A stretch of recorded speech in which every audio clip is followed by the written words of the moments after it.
Body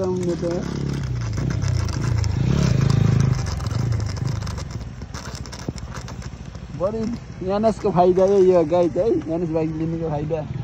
यसको pipe छैन र पाइप यस्तै खुल्ला हुन्छ। Hello guys welcome back my YouTube channel सन्ताउन्न चलाएन आज चाहिँ हामी सरङको आएको है सरङ गाडीले बाइक एक्सिडेन्ट बनाइहाल्यो नि हेर्नुहोस् देख्नुहुन्छ है यहाँ चाहिँ यो कलचको चाहिँ सबै भाँचियो यो साइलेन्ट पनि सबै गयो यो देख्नुहुन्छ गाइज त्यही माथि यता कुलर पनि यता हिट भएर यो सबै उम्लिसकेको छ चलाउने मान्छे ऊ के हामी यस्तो गाइज कस्तो फिल भयो त नि आज एक्सिडेन्ट हुँदाखेरि एक्सिडेन्ट हुँदा केही फिल भएन के यो बाइकै यस्तो ध्वस्त देखेर रिस उठ्यो क्या बाइक बाइक मन परेन बाइकै मन परेन त नि किनेछु हस यो बाइक मलाई